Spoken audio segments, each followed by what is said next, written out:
Thank you for joining us on TRP Live, a program created by the Reclamation Project, the folks who believe in no soul left behind. It was started to have candid discussions on real issues that impact people and to showcase stories that edify the Christian journey, like today. So, welcome. I am your host, Ms. April Wright. And tonight, we have some amazing singers to present. We have Robert Sims, Hope Briggs, and Dr. Louise Toppin. So we're going to kick it off with Robert Sims. He is a baritone that has sung at Carnegie Hall.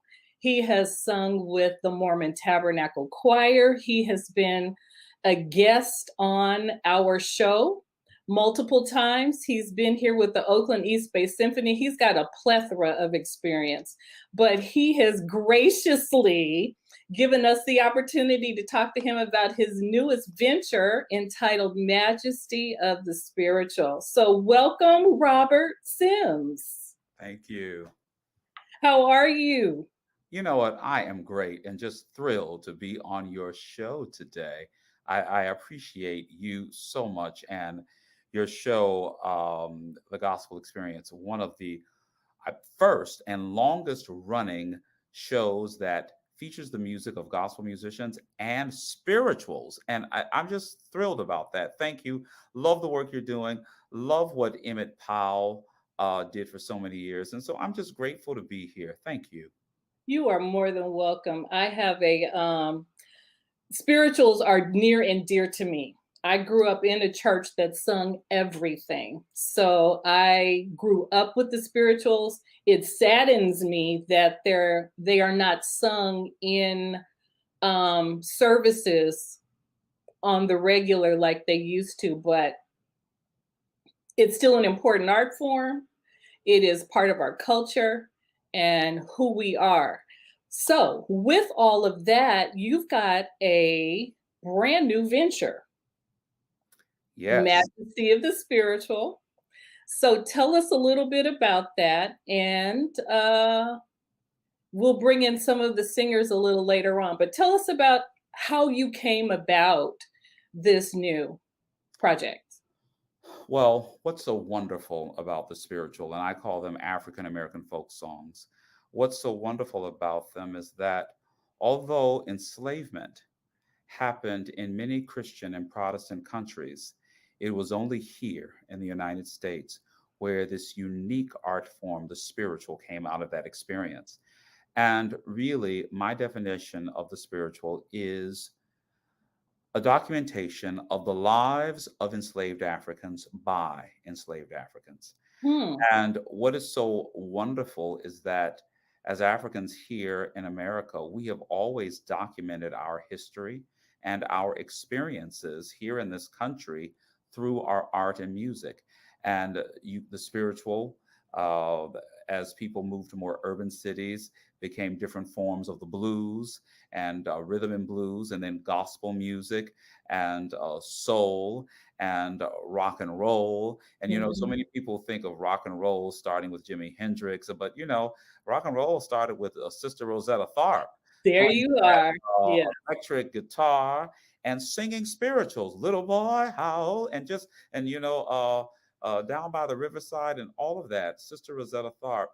And I have to say, so much great American music has come from this art form, the spiritual, the majesty of the spiritual. And sometimes because of the experience that this came out of, maybe some people were ashamed, but it's something that needs to be absolutely celebrated. The genius of the poetry, the music, it's us. And I am just thrilled that my friends are willing to join me. I've always sung full concerts of spirituals starting about nearly 30 years ago. And I would always use the composers, Jacqueline Harrison, who's a Bay Area composer, Roland Carter, and my teacher, Lena McLin. Lena McLin from Chicago is the niece of Thomas A. Dorsey, the father of gospel music. And Lena McLin learned spirituals and how to write and compose them at her uncle's knee. He raised her in Chicago. And so to come, she introduced me to this repertoire. And so to keep this tradition and this fantastic music alive, and to have my friends join me at the Herbst Theater. I just got back from the Herbst Theater today and I took pictures in there.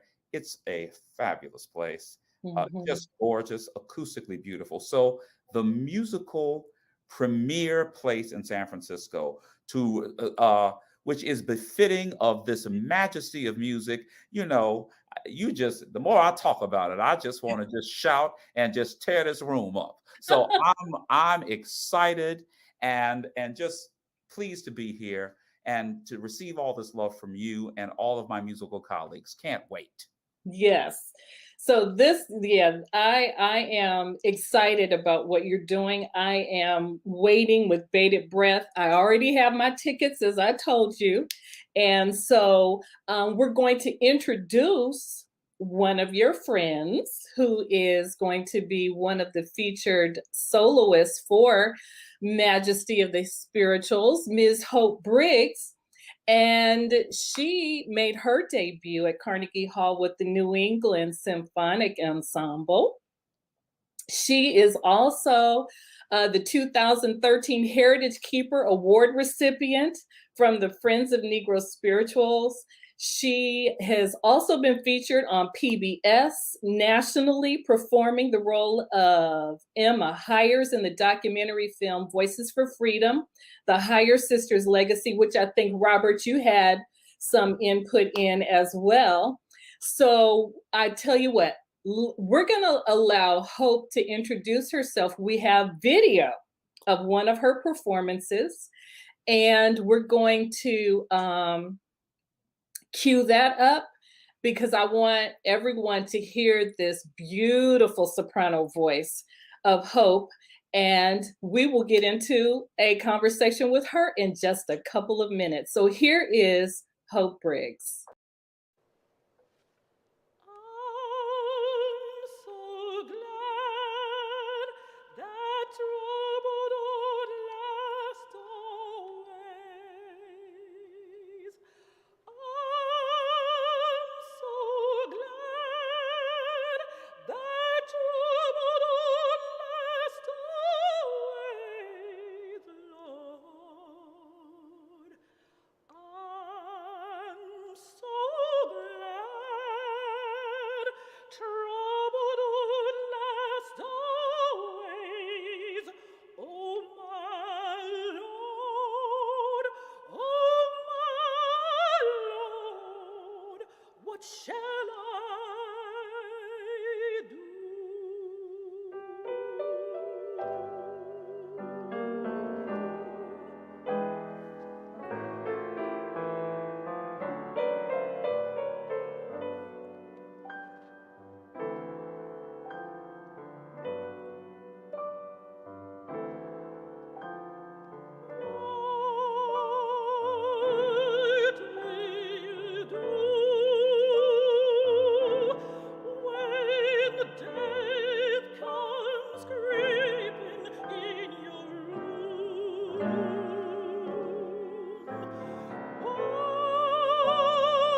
Amazing. Simply amazing. So, welcome to the show, Hope Briggs. And I think, if I'm not mistaken, you are now in the Bay Area. You were originally from Newark, New Jersey, correct? Jersey City, New Jersey. Jersey City, New Jersey. Yeah. So you're a California transplant. Well, yeah, but I mean, I came out here when I was 5, so you can consider me a California girl. Yay! We'll claim you. We'll claim you. Right. That's right. Thank you so much. That was an awesome rendition of the spirituals. It had a different flavor. So whose arrangement is that? Robert L. Morris, and it's from his cycle called Lyric Suite, and he has arranged 5 spirituals with kind of a little gospel jazz flavor to it. So that one kind of is a combination of the jazz and the gospel in that particular one. It has a strong blues element to it. Yeah, it does. Yeah. It Strong does. blues element that I love. Yeah. Quite unique. Love that. Love that. So you are involved with Majesty of the Spirituals with Robert and Company, is how I'm going to say it. And you are lending your voice to this exciting and underdeveloped as far as listenership here in the Bay Area at Herbst Theater. So tell us how you and Robert connected and how you came about to be a part of this team. Well, I've had the honor of knowing Robert for a number of years now, and I met him through Jacqueline Hairston. She was the one who introduced us, and Jacqueline Hairston is one of the honorees in our concert, and she and Robert are really good friends, and he's done a lot of her work, and so that's how I met him. Oh, wonderful, wonderful. So I am just, I had a memory. It's been probably 15, maybe 20 years ago. I was singing with, I believe it was some of the Hawkins group, and you were on program as well at this church in San Francisco. And that was the first time I had ever heard you. And I was like in awe because it was something that I had wanted to do much younger, but gospel kind of took my attention a little more than classical music. So I have been a fan of yours for quite some time. Thank you. I'm very honored. So we're also going to introduce a third person who is one of the 13 or 12. Well, there's 16 artists altogether. There's 16 artists performing. Okay. And I'm including our brilliant pianist, because now what's so interesting about this concert is that every composer that has arranged these spirituals, we're only dealing with 3 composers, Jacqueline Hairston, Roland Carter, and Lena McLean. Well, all of them were brilliant and are brilliant pianists. So they really did these accompaniments for fantastic pianists. And so they are included among the artists, and there's 16 of us. Wow. And I know how you are about accompanists. We've had that conversation before. I can be hard on a pianist, but we work it out. Yes. So we're going to bring in one of the world's most premier sopranos. I mean, Dr. Louise Toppin.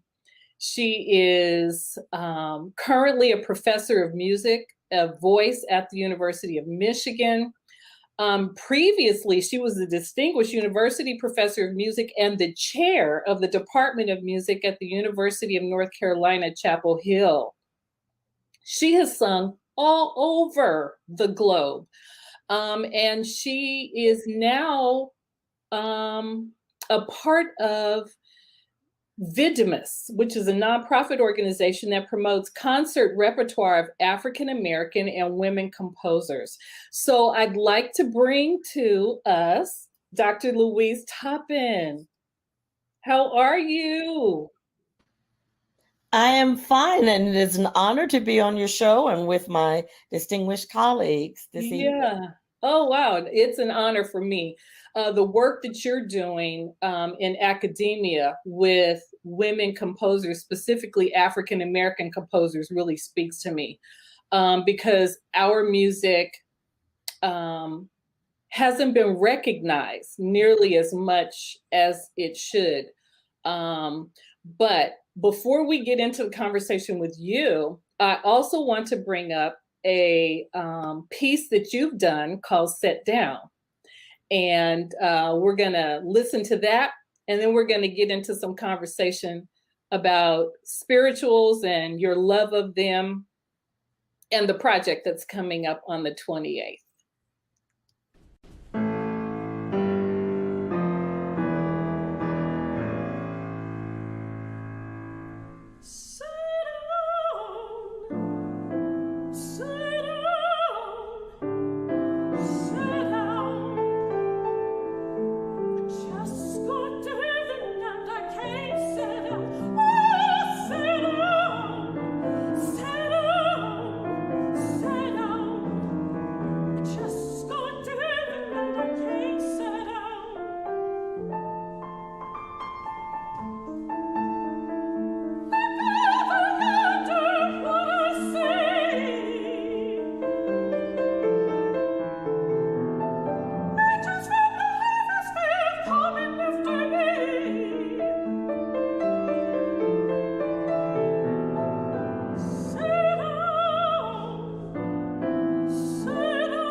That was amazing. Amazing. So, Set Down is not a spiritual that I've ever heard before.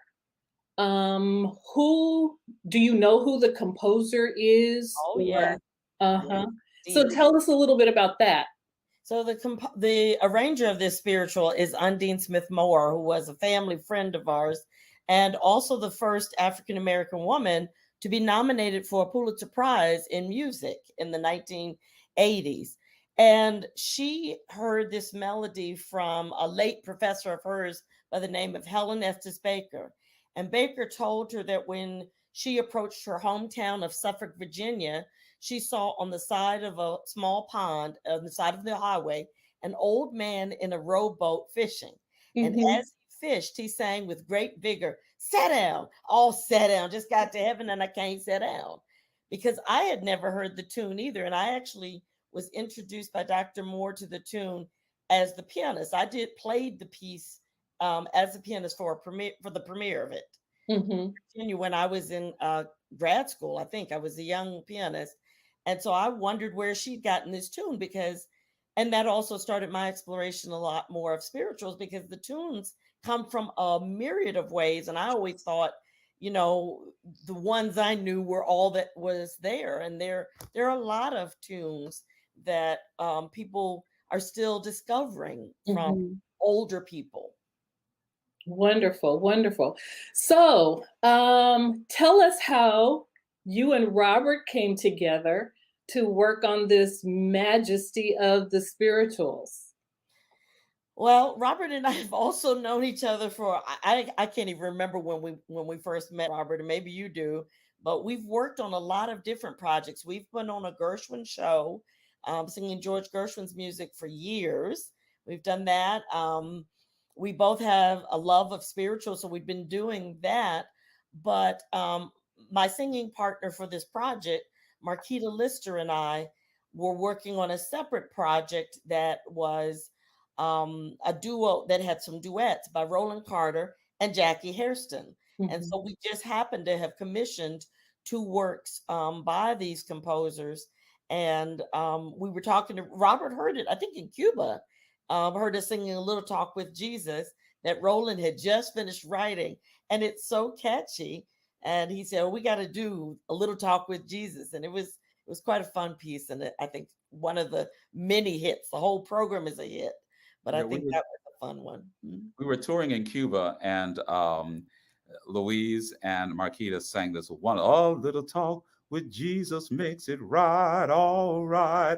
And I just said, hey, that's it. That's a little talk with Jesus makes. But what's so wonderful about the spiritual, even this sit down, people from Georgia sang it differently from people from Mississippi, and people from Mississippi sang it differently from people in South Carolina. And so to hear Undine Smith Moore's music, which is so wonderful that she was Louise like godmother, her aunt, because her dad worked at Virginia State and Undine Smith Moore taught there. And I met Undine Smith Moore as a young student at Virginia Union University before I went to Oberlin. She would also teach there. So I sang in master classes with her there. So to know these composers but sit down, there's so many, a sit down servant, I can't sit down. I'm so happy that I can't sit down. And then to hear this art song version, the same thing. I just got to heaven and I can't sit down. Just the variety and the honesty of this music, just the immediacy, something about it. It goes straight to the heart of the performer, right out to the listener.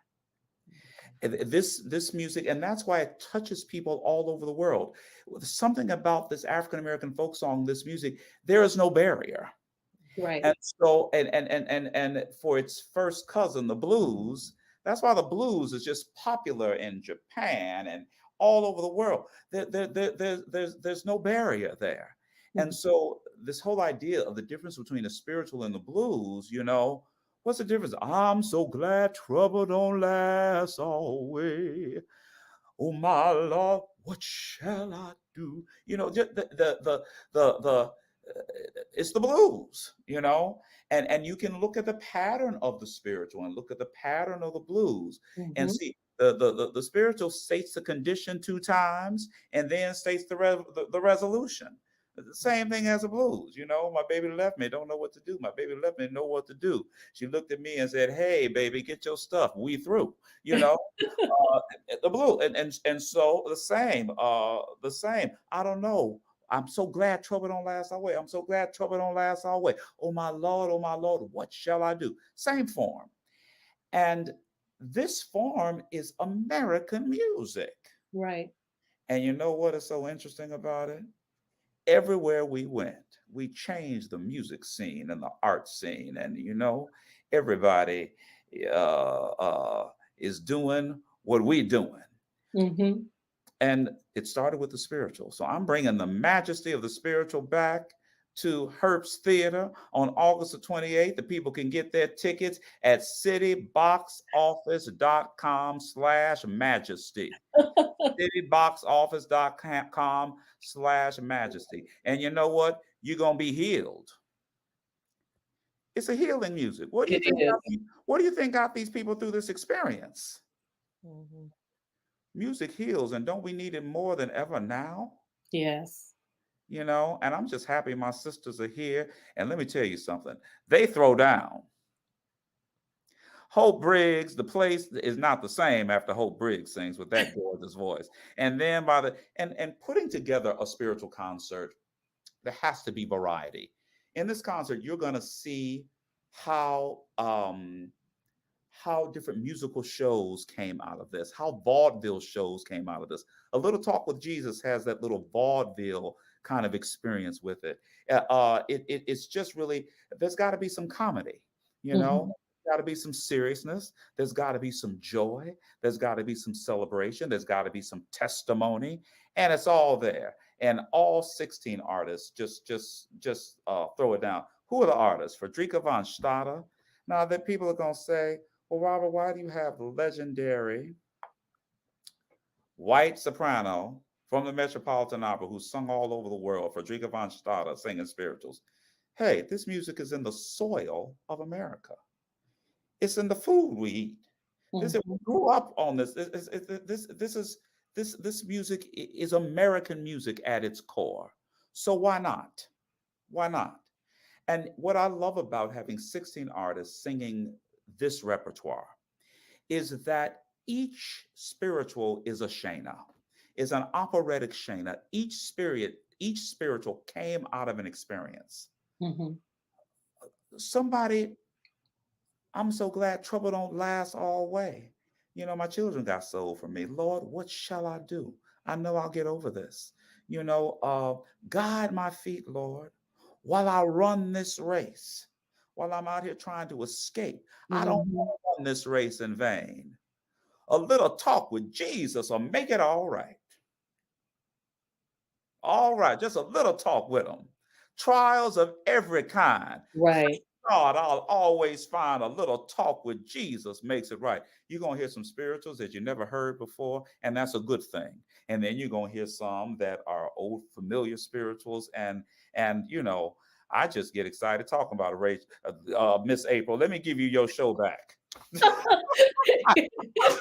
It's quite all right. It is a conversation, and I intend for us to have some fun while we do this. So let's go to Hope. Tell us how you got started in classical music.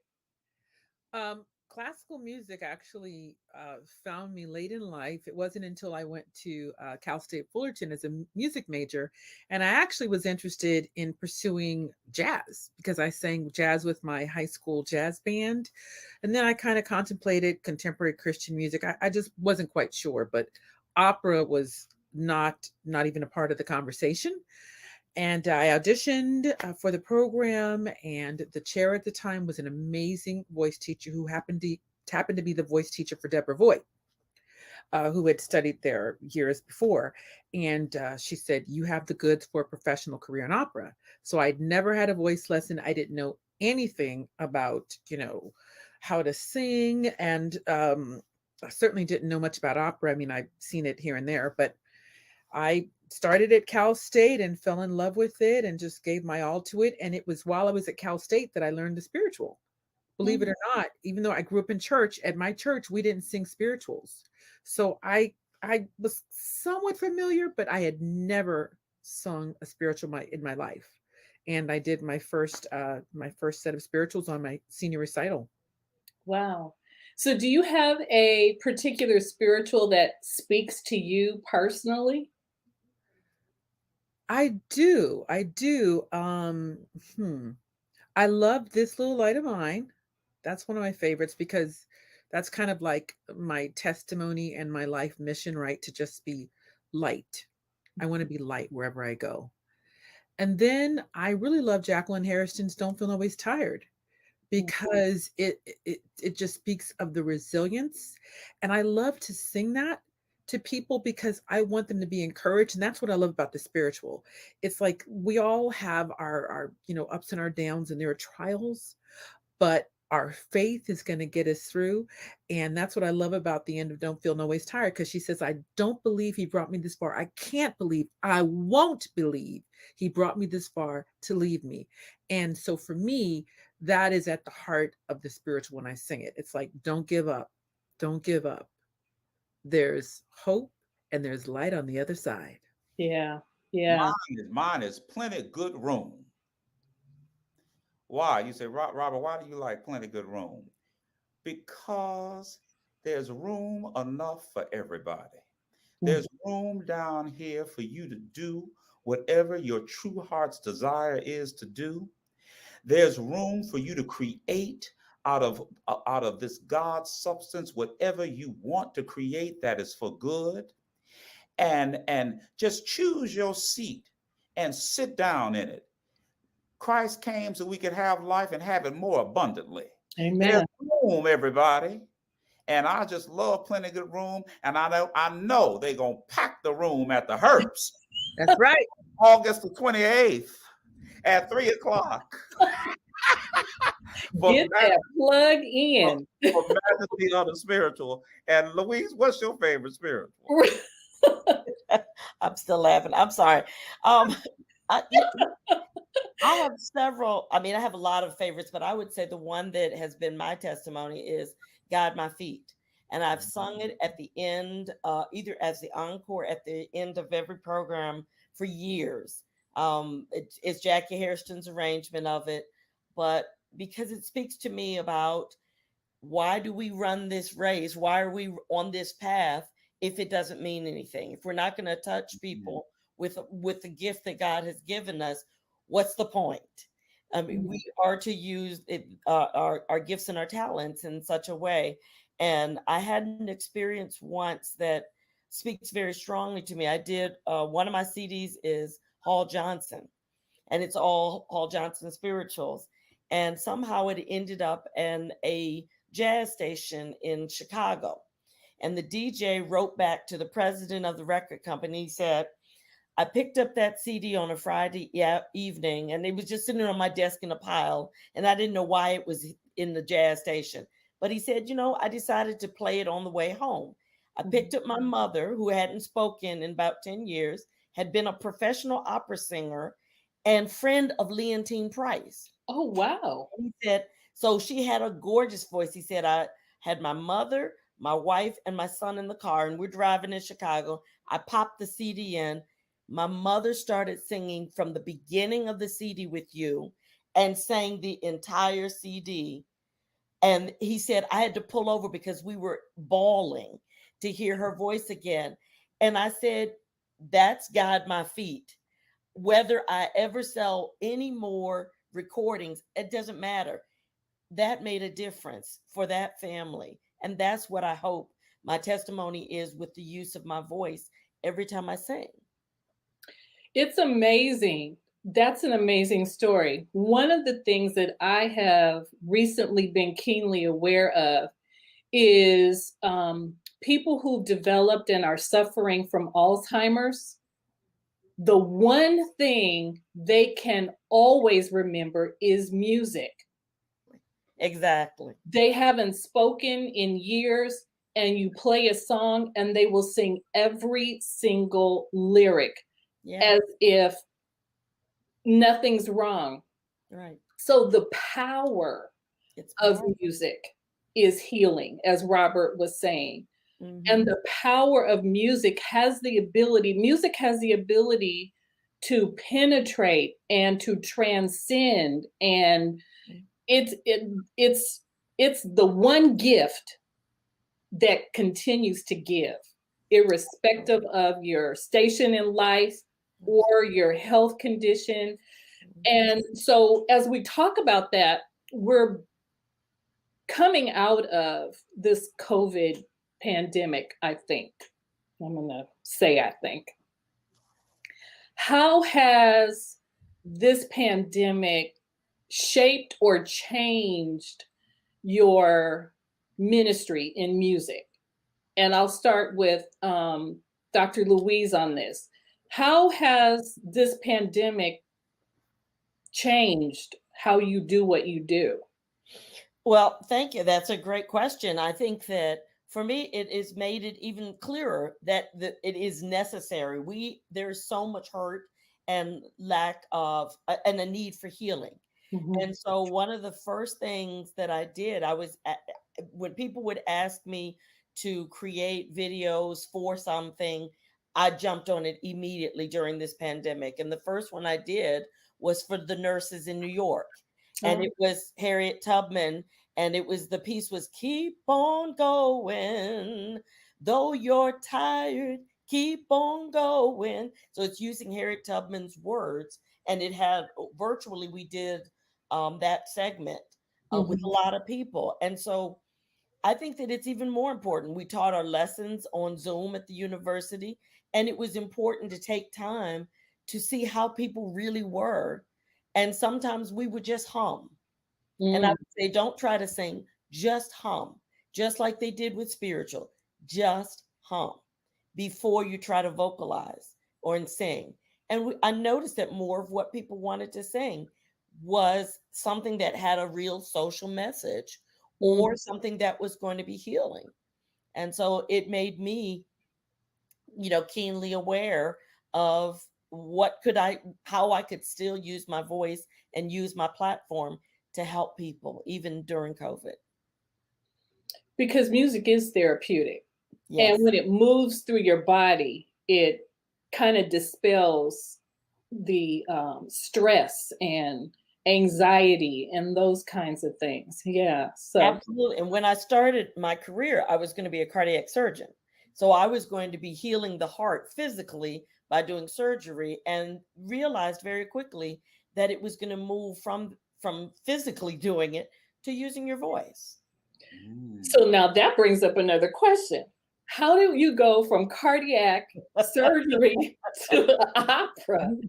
It's a long way. It's a long. Very quickly, I ended up with 2 degrees in music. But my father, when I had to make a choice as an undergrad between surgery and pre-medicine and music, they wouldn't let me double major at the UNC Chapel Hill at that point. They instituted it later. And I wanted a Bachelor of Science and a Bachelor of Music. And my father, who has always been such a powerful spiritual voice in my life, said, "You're going to make a wonderful surgeon. You have straight A's in the program. You're doing well." He said, "But God has given you a talent. And I think you should be a musician." I mean, what parent encourages someone to leave medicine to become a musician in an unknown future? But he, throughout my life, and my mother as well, they were very prayerful people and supported and would encourage me. So at age 25, I became a singer. I have 4 degrees, 2 are piano and accompanying, and 2 are in voice. So I was really late, and my family supported and believed that when I took that first voice lesson at 25 and I said I was going to do my 3rd degree, I know my mother was thinking, this girl is never going to end college. She's going to be the one, our last child that never leaves school. And then I went on to get a doctorate, and she knew. She said, "Okay, this is 4. Is there anything left?" And I said, "No, this is it. I've done 4 degrees.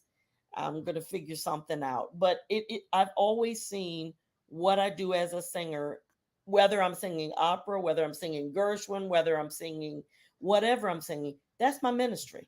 Yeah. That's my healing that I can offer to the world. And so I learned very quickly, you talk to people when you're finishing your concerts. You're gracious to people. You get to know who they are. How did you do something that helped them? You hope so. And that there's nothing more gratifying to me than to hear somebody say, that song was really special to me and it meant a lot. And I needed to hear that today. I did my job. Yeah. The check's not about it. I did my job that God put me here for. Amen to that. Amen to that. I was kind of on the flip side. I wanted to be a music major, and my father said, "You are not going to earn a living being a music major. You need to do something else." So I did music on the side, still got my business degree, still did music on the side. So, Hope, tell us a little bit about your performances and how you've been accepted globally for your artistry. I've been fortunate to, work at opera houses around the world and work with a lot of great people. And I have been loved and accepted by so many people. It's been a wonderful experience. Want to just kind of circle back to the spiritual and the importance of how they can even minister and touch hearts when you are in unique situations. So one of the things that I would do as a part of my warm-up when I would be doing an opera is I would warm up with spirituals. Mm. I warm up with spirituals. And it was my hope and prayer that as I was singing these songs, my colleagues who were in the dressing rooms down the hall would be touched by the music and that it would just penetrate their hearts. And then also kind of piggybacking on what Dr. Louise was saying too. Yes, it's very important, right? That this is our gift and it's our goal, our mission to touch the hearts and lives of people. And I remember one time I was singing for some, fancy dinner at a yacht club or something, right? Mhm. And one of the servers came up to me afterwards and she said, "You touched me." And she said, and it was as if you were praying when you were singing. And Wow. I was singing arias. I was, singing things in another language. And I've heard that a lot of times. Sometimes people would say, it was like you were praying. And for me, even when I'm doing an opera, I love those characters that do have a spiritual connection Mm-hmm. because then it does allow me to kind of have a prayerful mindset when I'm singing that music. So I always try to find a spiritual connection with whatever I'm singing, whatever I'm singing. And a lot of times I'm singing to the Lord. I'm trying to find a way to just to sing this song to him, sing this love song to him. So anyway, I know I kind of diverted, but I wanted to talk No, about. you're fine. You're fine. Yeah. I mean, I've really been blessed, again, just to be a part of this art form, and it's just such an honor and a privilege to be a musician and to use our gifts and to know that they are touching people. It Mhm. makes all the difference. And like Dr. Louise said, yeah, we don't want to be, living our lives in vain. We don't want to just be doing things for ourselves. It's not for ourselves. It's to serve. We Mhm. are servants. And so I take it very seriously, and I know that we all do. We recognize the importance. It saves lives. Music saves lives, and so I'm just blessed to be a part of this journey. So you actually use the spiritual as a way to center yourself before a performance and to set the tone for everyone else that is a part of the program of that evening or afternoon. That's awesome. That's an awesome way to begin. So you all have received a large amount of success in your careers. Do you see the US embracing opera as much as Europe has embraced it, or is it different? And I'll start with Robert on this question. Interesting. First, I want to say about Hope and Louise. One something that's very, very important for me is that all of these artists that are performing are my friends. And when I had the idea to do this concert, we did it at Lincoln Center in New York before the pandemic. Mm. And I asked them to join me in this concert, and many of them came gratis and paid their own expenses and gave donations to make this program happen. And so it's this love that we all have for the music, for the art form, for people, transcends the stage. It just goes out and just grabs the audience. I thought what Hope said, which is so wonderful about vocalizing on spirituals before going out and singing her operatic arias, that's something that heart that is in the spiritual, to be able to bring that to this grand art form of opera is really, really what it's all about. And getting to your question, um, this whole business has changed because of COVID. Mhm. And but now we're opening things up. Europe, opera, I would have to say, uh, there are many more opera houses in Europe than we have here in America, but we're not doing too bad. You know, there are many small companies all over the United States, as well as our top A, B, and C companies. And what's so extraordinary about now is because the price has been paid by great artists like Leontine Price, who you play all the time on your show, and Marian Anderson. But you know what? I can't say. You probably play Louise Topplin's more than you play Leontine Price. Don't say that. I No, try I'm to just get kidding. No, full no, no, time. no. I'm just saying that because I know you love Louise, and there's so many artists, but uh, there all of these great historic African American singers have changed the game for today. And another thing that's extraordinary, there are more African American men heroes singing in opera companies all over this world more than ever.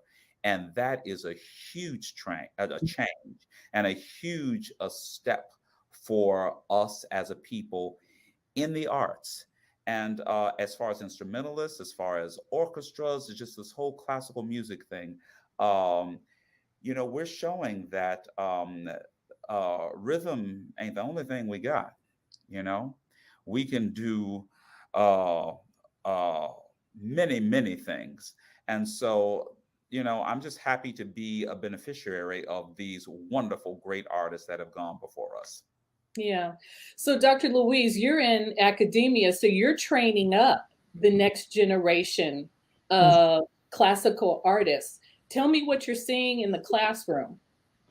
Yeah, well, I was going to say, and I'm still out singing too. So we're seeing so much. I mean, social justice has really changed the game for our world as well. And so we really don't know. I feel like maybe my colleagues differ, but I feel like we're in a period where things are shifting and we don't know exactly where they're going to land. We're seeing all of these operas on Black narratives. And so that's exciting to young people going through school now that are African Americans because they feel like they're being reflected in a new way in opera. There are more, as Robert was saying, there are more companies, but there are also some more upstart companies that these young people are starting because they want to, again, tell their stories the new way. And so I'm seeing more. I mean, there are so many stories and so many operas, whether they're written by Black composers or some of them are written by Black librettists, white composers, but they're all still telling new narratives about African Americans we've never heard before. So I think the business is shifting. People are trying to figure that out. I have more people who are doing both popular music or jazz and classical music. They're not afraid, as I feel like our generation once was, to step out on two arenas as they're becoming successful. My generation would sing jazz and maybe even pop and other things, but after they were successful. It seems like it had to have been you were established. Think about Kathleen Battle doing an album, with pop people, but it wasn't while she was trying to rise. It was once she was established. These young people are saying, I can do R&B, I can do hip hop, I can sing an opera, and you're still going to like me. I can sing gospel. They're pulling it all together and saying, I can be my authentic self. And so I find it very exciting to see African American students, particularly, bringing themselves 100% into the marketplace. And I think it's going to change classical music for quite a while. And not only them, their white counterparts are pushing too. They're asking, can I sing songs by African Americans? I actually teach a course at Michigan on African American art songs. It's one of the few in the country that's a part of the curriculum. And so students, white and Black and every other ethnicity, they take this class. And so they're learning about our stories. And we deal with spirituals, the first part of the course.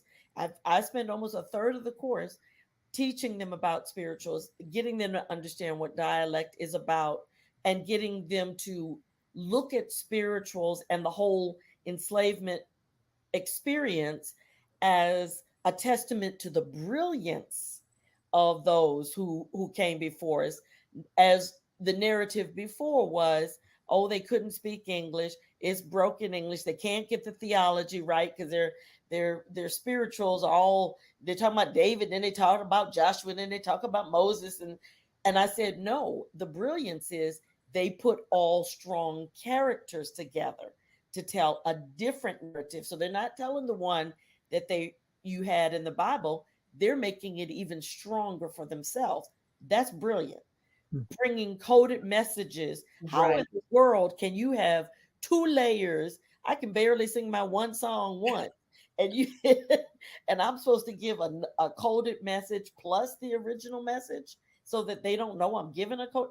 That's brilliance. And so that's why I spend so much time on spirituals, for people to appreciate that period is one of the most brilliant. You're dropped into a country and you learn a language. Not only that, you create your own language. Exactly. It's brilliant. I just got back from South Carolina a couple of weeks ago, and Tennessee and South Carolina, but South Carolina more specifically.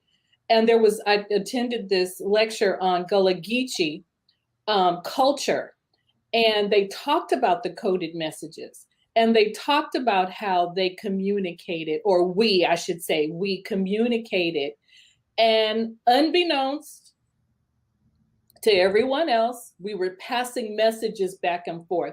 That was how we survived. Yes, Robert had a. People really, I'm so happy that you touched on this, Louise, and you also, Ms. April. People really don't talk about the brilliance of the poetry. And just for example, there's a balm in Gilead to make the wounded whole. There's a balm in Gilead to even heal the sin-sick soul. Who are the wounded? The enslaved. Who are the sin-sick souls? The enslavers.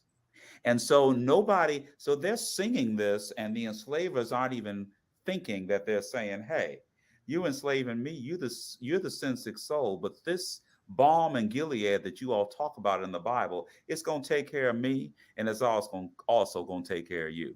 And this whole thing, the poetry of everybody talking about heaven ain't going there. Heaven. But I'm going to shout all over God's heaven. I don't know about y'all enslavers.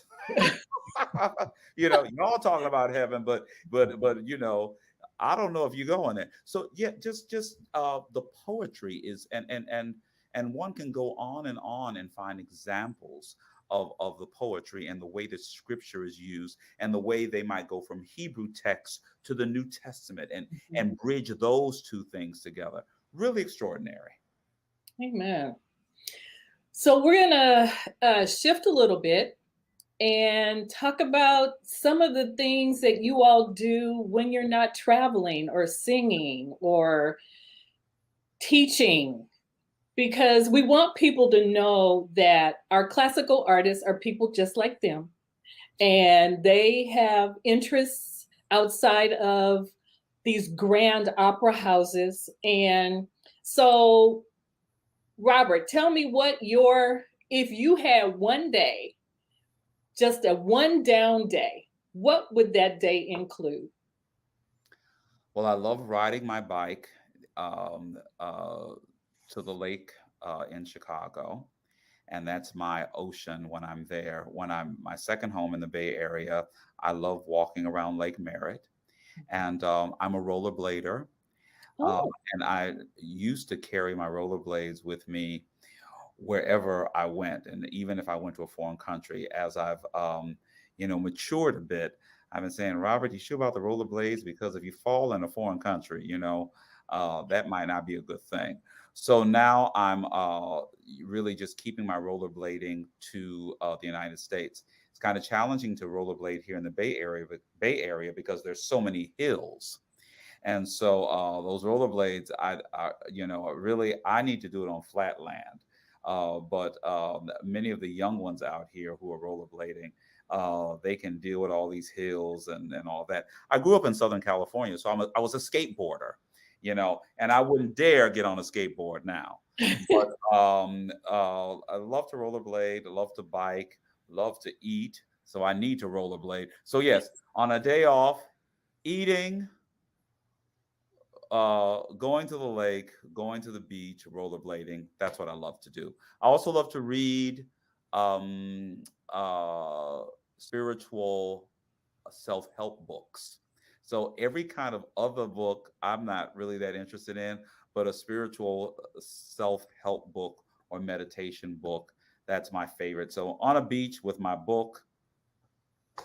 Got it. So what's your favorite meal or your favorite type of food if you love to eat? And my favorite type of food, I have to say, is soul food. And I don't know. I need to, kind of take a little break from it. But I love macaroni and cheese. The macaroni and cheese, the kind that you bake. Not Yes. the No. That's fake too. Yeah, That's fake. the real stuff. Macaroni and cheese. I love meatloaf, and I make a good meatloaf. And so that food that kind of sticks to your bones. Believe it or not, I'm not that crazy about chicken. I'll eat it. Catfish, love catfish. So I would have, those are some of my favorite foods, all the breads and the pastas and all that. I love international cuisine, but I have to say that soul food I love. Okay. So Hope, Yes. if you had your druthers and you could choose what you would like to do on your down day, what would that day include? Watching a classic movie on TV, but then also I love the water. And one of my favorite places to go is Sausalito. So spending a day in Sausalito, eating at one of my favorite restaurants on the water, just kind of just shopping. I love to shop. Yeah. So. Okay. And your favorite food? I like seafood. Okay. I love lobster. Yes. Yeah. Yes. Yeah. Dr. Louise, you are on summer break, so you have great plans planned for your time off? Well, I've been working all summer, so I've been off since April 29th, and I'm just getting to take my break now. Okay. So it's not been a real big break, but nonetheless, I find ways, we find ways to do little vacation things. I'm we're East Coast, so Atlantic Ocean, beach people. I love to walk. I walk 5 miles or more every day anyway. In the summer here, just going around. I'm in Michigan at the moment, and anywhere around here, I just hike and hike and hike. I love that, and doing fitness classes to keep me interested.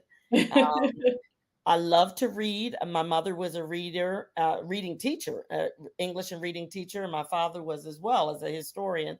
So I love reading things that span the gamut from murder mysteries, David Baldacci, James Patterson, Patricia Cornwell, all those kind of people, to I just finished the biography of Frederick Douglass, the definitive one, or I love reading Black composers and books about the 700-page ones. I read Obama's book, and I love reading biographical things and things that are going to expand my knowledge and actually deal with the work that I do. A lot of people don't know I sew. I made my own clothes for many years when I was young, and I used to do embroidery. And I thought about that because my sister just sent me a picture of a pillow that I made for her before she got married. My sister's been married 41 years. Wow. And she says this pillow is still sitting on her bed. I had no idea until she said a little bit of the lace I put it around was starting to come loose. And I said, that thing has to be 50 years old. you have thrown that out. And she said, no, she loved so much that her baby sister embroidered this, but I made pillows for her and family members. And I used to make letter pillows. So I would spell your name out in a pillow. I mean, in different pillows. Mm-hmm. things like that. And so love to do that, love to cook. I do puzzles. I like to do complicated puzzles. Grandkids like to do, little pillows and stuff. And so there's just lots of cooking. Marshall makes seafood. So we're seafood people. Oh, wow. Yes. I kind of think you and I are twins. I made all of my clothes through high school, even my prom gowns. I made all of them. During COVID, I picked up embroidery again, and I have done all kinds of projects with that. And I am also a reader. I love historical romance novels by Beverly Jenkins. And I was just at the brand new African American Music Museum in Nashville. Yeah, I So haven't if gone you have not been, that is a must see. And I just picked up a book on Paul Robeson, so I am gonna start that. So I think we all have a little something in common. I love seafood, so that seems to be a thing. But That's the theme. Yeah, Yeah. and also during the pandemic, I picked up painting, so I started painting. Oh, yeah. Wow. Yeah, so I actually, this was one of the things that I painted. Beautiful. That is gorgeous. Yeah, anyway, I have a bunch of paintings all over here. And then I love creative writing. And so and then I started a blog and write a lot of poetry, and I've written short stories and things of that. So yeah, but painting was one of the things that I loved to do. I love that. And I was going to tell you, I made my Barbie dolls their clothes, so that I made a matching my prom gown. There's a matching Barbie doll. She has the same gown. Now that is something wonderful. So I think we all have our varied forms of music. I'm primarily gospel, and I do some jazz and R&B. I have done spirituals all of my life. So there's a common thread, I think, among African Americans, and it is born out of our adversity and our oppression. And we have taken that, made an art form of it. It has healed us for centuries, and it continues to heal others for years to come. So we could talk, I think, for the next couple of hours just on commonalities and that kind of thing. But I have one question that I would like to ask. Is there, and this comes out of my own personal experience, I'll say that. I've done musical theater for probably over 20 years. Is there a performance that you wish you could have a do-over, that it just kind of went left in the worst possible way, and you just wish you could have a do-over? I see Robert thinking. Well, have there been some bad performances? Absolutely. And would I say bad or not at the level that I would have liked the performance to have been? But I think the more and more you do it, doing it over and putting myself back into that situation again, just because I do it over doesn't mean it's going to be better. It's you take a chance every time you get out there, and that's the vulnerability of it. And one of my favorite performers is Patti LaBelle. She's just Patti LaBelle. She says, "Hey, y'all, this is what it is today."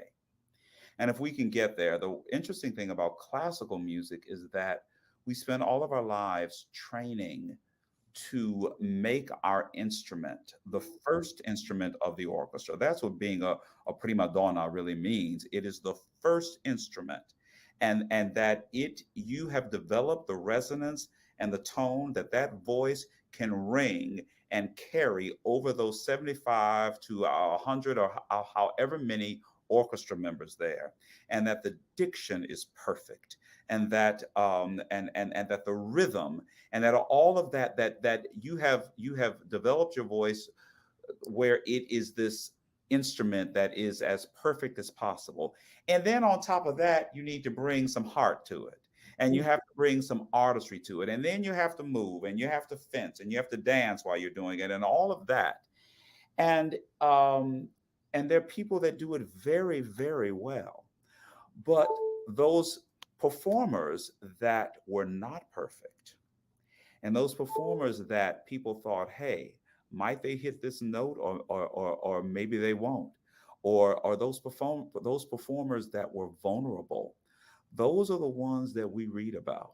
Those performers that touched people, those performers that didn't necessarily have the most magnificent instrument, but there was something about what they had to say that went straight to the heart of the listener. My grandmother, who was from Mississippi, was so happy that I had gotten a gig in her hometown, and so we went back down to the University of Mississippi, and I was giving this big recital. And the day of the recital, I took her to her family land, and we looked at the land, and we went to visit the cemetery next to the church where all of her relatives were buried. And I thought if I didn't talk that much, I could be able to do that and give a full recital that evening, which I did. And my voice totally cut out on me on the last three numbers. There was just no voice left. And this has happened to many performers. When I talk to people about it. And my grandmother was sitting there because this was my paternal grandmother, Delia Sims. This was her moment to show that her grandson, that she had invested all of this time and money and lessons and college tuitions and all of that into, she's bringing him back home to Mississippi to show her grandson.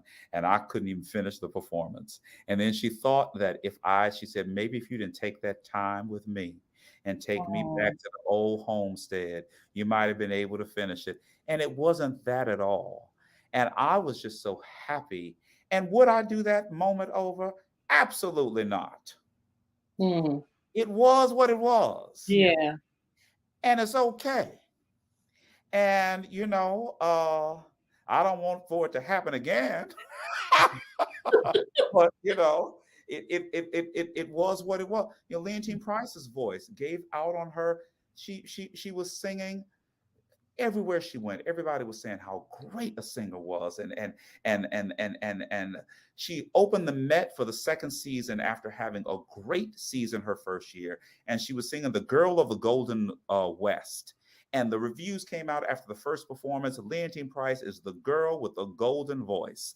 And she was all over the newspaper, and she was performing on NBC one day and another opera on television another day. And Leontine Price got up there, and the girl of the golden voice's voice quit on her in Act Two. And she had to speak and just hoarsely speak until she got to the end of the performance. Mm-hmm. Everybody thought, we've given this African-American, this is, Marian Anderson started, but Leontine Price was the first African-American star. The thing on television, everything, and all that pressure. And she's the chosen one. And here she is at the Great Metropolitan Opera, and her voice stops.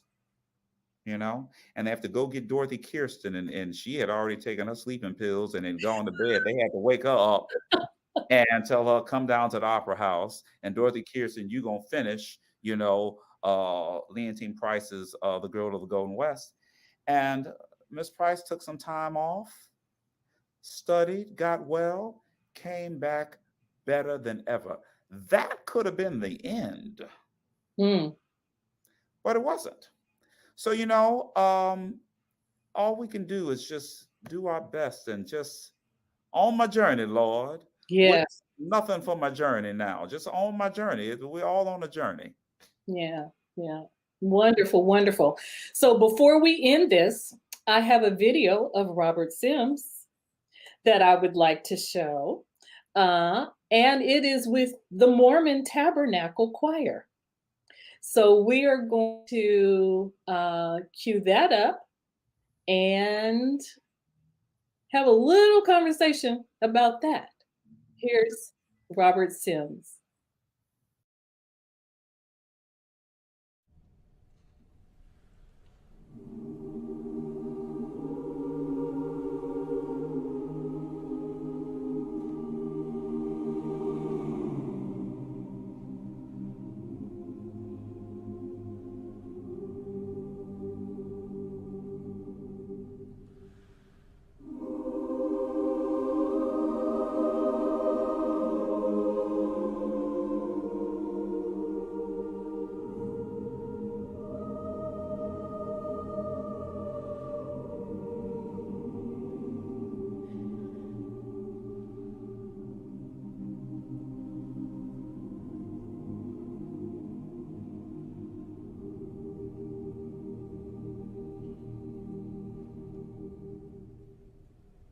I got a home in that rock, don't you see?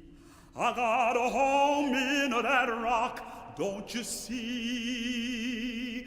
Between the earth and sky, thought I heard my Savior cry. You got a home in that rock, don't you see?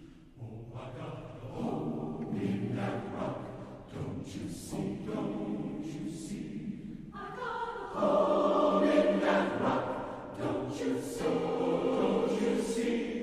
Between the earth and sky, I thought I heard my Savior.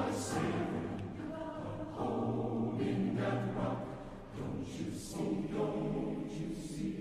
Poor man Lazarus, poor as I, don't you see? Poor man Lazarus, poor as I, don't you see? Poor man Lazarus, poor as I, when he died, he found a home on high. He had a home in that rock, don't you see? Oh, I got a home in that rock, don't you see, don't you see? Rich man died, busy live so well, don't you see? Rich man died, busy live so well, don't you see? Rich man died, busy live so well. When he died, he found a home in hell. He had no home in that rock, don't you see? God gave Noah the rainbow sign, don't you see? God gave Noah the rainbow sign, don't you see?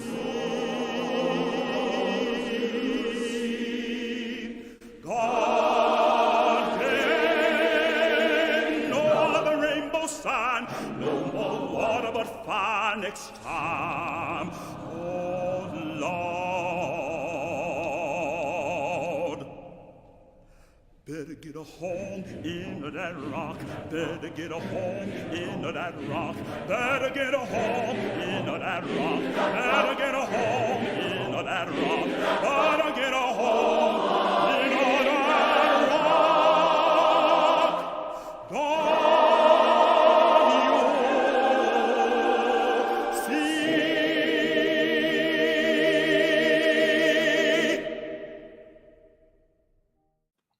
Yeah. Oh, you are wonderful. You know, it's so wonderful that you chose that clip with that arrangement by Moses Hogan, because I believe that was probably the last spiritual concert, all spiritual concert that was given at the Herbst Theater by my good friend Moses Hogan. And that was a choral spiritual concert, where this one will be a solo spiritual concert. But Moses was a good friend.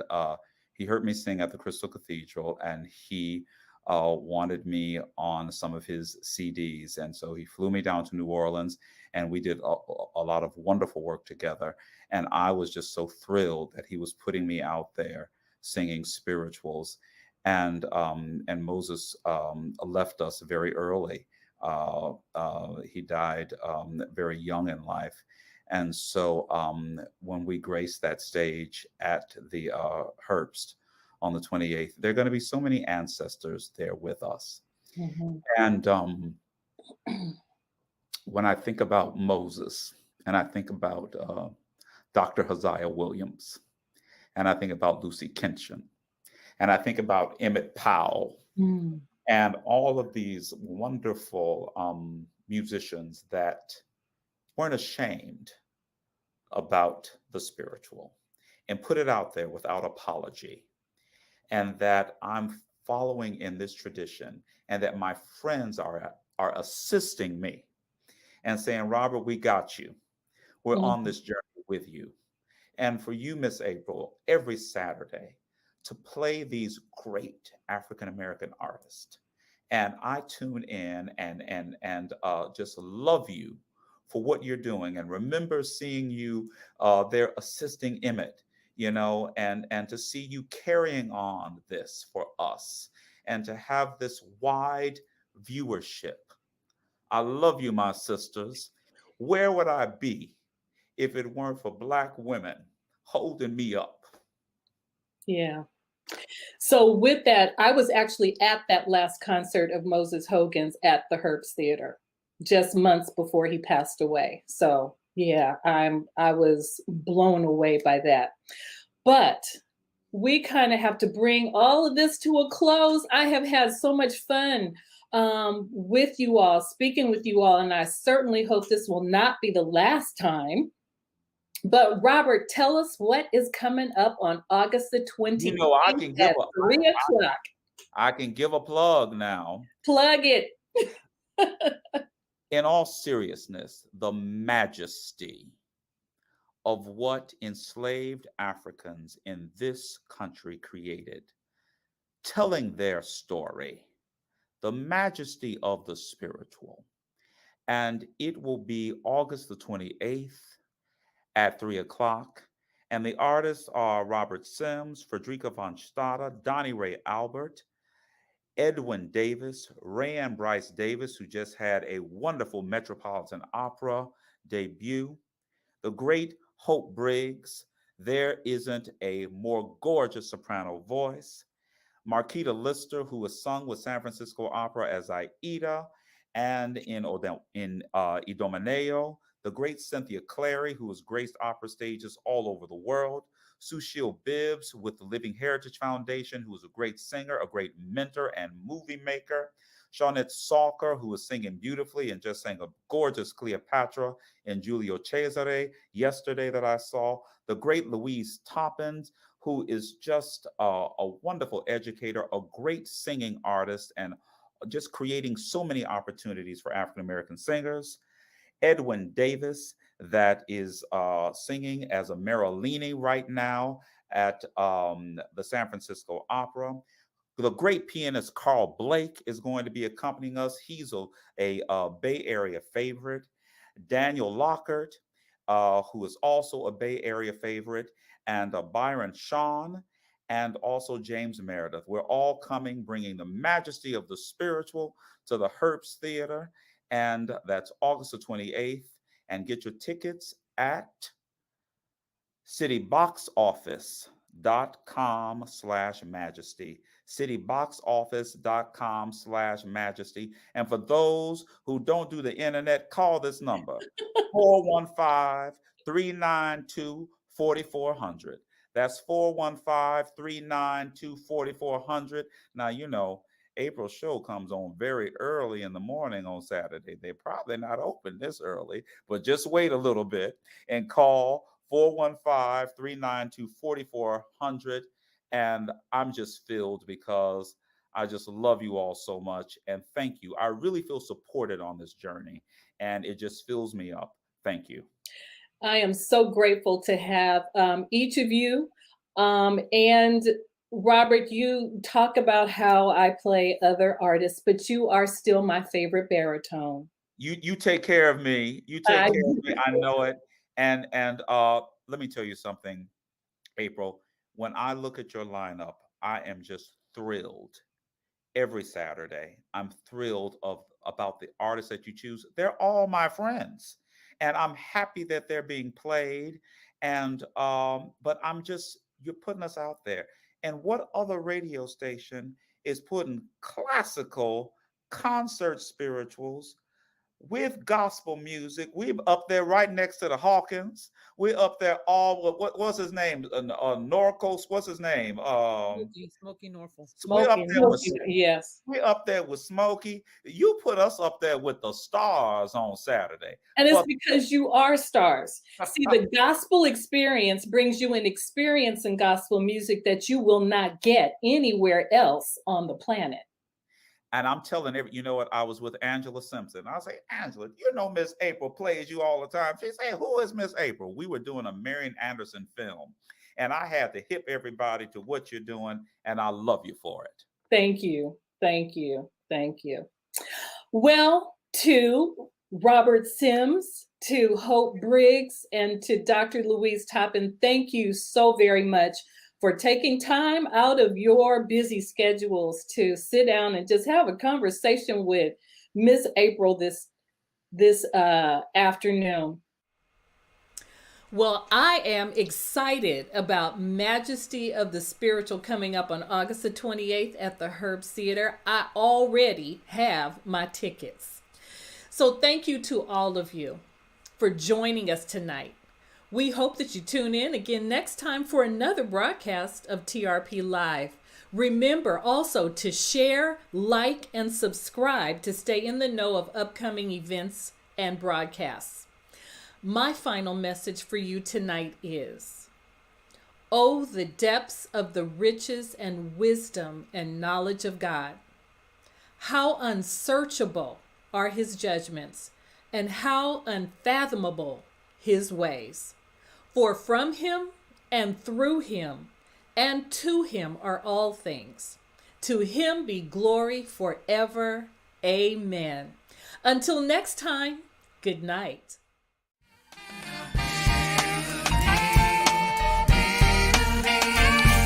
Trust in the Lord.